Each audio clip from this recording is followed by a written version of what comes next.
ఒకరోజు మహాభారత యుగంలో పాండవ సోదరులు కథలో ఏం జరిగిందో తెలుసుకుందాం.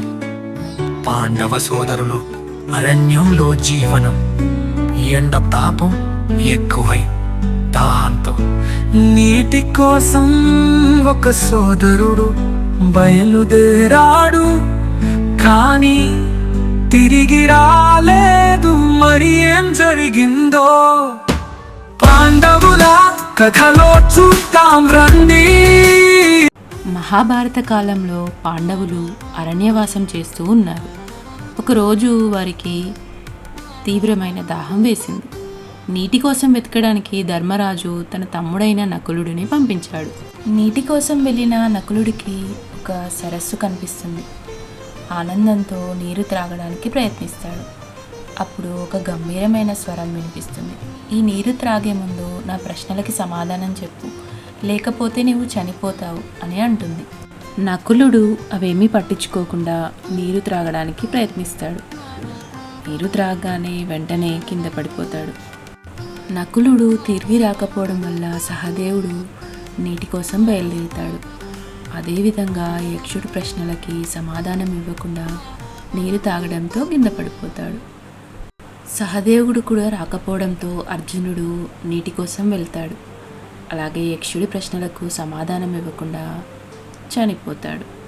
భీముడు కూడా అదేవిధంగా నీరు తాగడానికి ప్రయత్నించి చనిపోతాడు. తన సోదరులందరూ తిరిగి రాకపోవడంతో ధర్మరాజు నీటి కోసం బయలుదేరుతాడు. కొంత దూరం వెళ్ళగానే ఒక అద్భుతమైన సరస్సు కనిపిస్తుంది. కానీ అక్కడ అతని సోదరులంతా నేల మీద స్పృహ కోల్పోయి పడి ఉన్నారు. ధర్మరాజు నీరు తాగడానికి ముందుకు వెళ్తుండగా ఒక గంభీరమైన స్వరం వినిపించి, ఓ రాజా, ఈ సరస్సు నాది. నా ప్రశ్నలకు సమాధానం చెప్పకుండా నీవు నీరు తాగినా నీ సోదరులాగే నువ్వు కూడా చనిపోతావు అని చెప్తాడు. తన సోదరులను కాపాడడానికి ధర్మరాజు యక్షుడి ప్రశ్నలకు సమాధానం ఇవ్వడానికి సిద్ధపడతాడు. ఇప్పుడు యక్షుడు ప్రశ్నలు అడగడం మొదలు పెడతాడు. గాలి కన్నా వేగంగా ప్రయాణించేదేంటి అని అడుగుతాడు. ధర్మరాజు మనసు అని చెప్తాడు. జ్ఞానం కంటే మేలైనది ఏంటి అని అడగక వినయం అని చెప్తాడు. ఏది శాశ్వతంగా మనకు తోడుగా ఉంటుంది అడగక ధర్మం అని చెప్తాడు ధర్మరాజు. మరి ఈ లోకంలో అతి గొప్ప ఆశ్చర్యం ఏమిటి అని అడగక ప్రతిరోజు మనుషులు చనిపోవడం చూస్తూ కూడా బ్రతికి ఉన్నవారు శాశ్వతంగా జీవిస్తామని భావించడం అని చెప్తాడు.